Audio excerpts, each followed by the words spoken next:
So my name is Yasmin Gao, and I'm a yoga teacher, and I'm also an Ayurvedic practitioner. I have a yoga studio in Montreal, Quebec called Om West Holistic Center, and I'm the first woman who broke the Guinness World Record for the longest yoga marathon, lasting 32 hours. What is yoga? I think the more I practice, the less I know.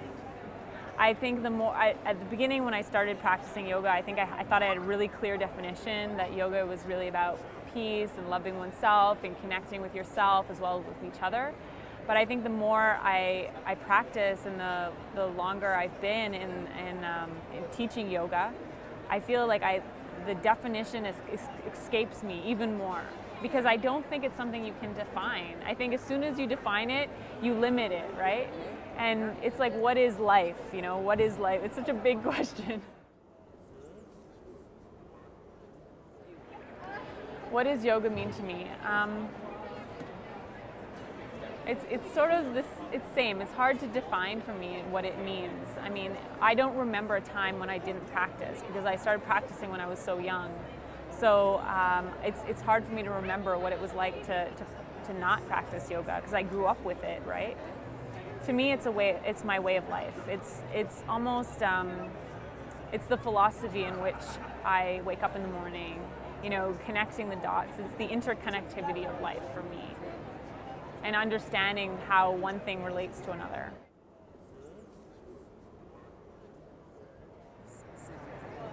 How has yoga impacted my life?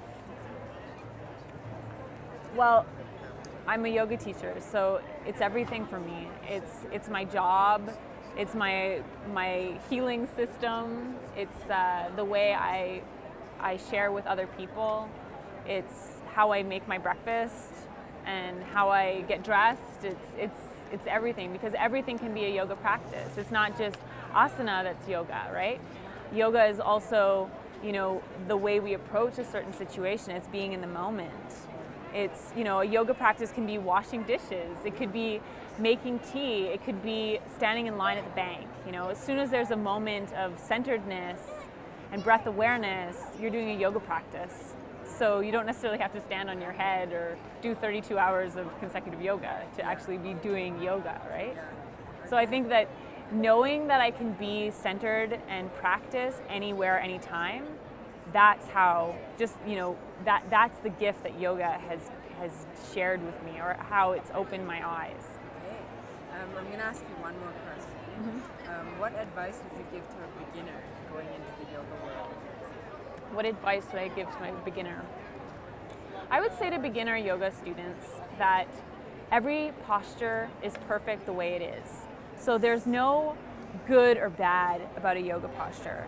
There's just different ways to practice. And when an instructor shares you another step, you know, put your hand here, put your hand there, it's not because you're doing it wrong, it's because we instructors want you to do it more comfortably. And so in yoga, the definition of yoga is not posture, right? It's really very holistic. And the other thing I would share to a beginner is that there are different practices for different times. So you can practice anywhere, anytime. And when you're sick and when you're tired, you're not going to practice the same way as when you're energetic and really full of life, right? And you've just got promoted. So you need to adapt, you know, follow your own needs and get to understand what those needs are.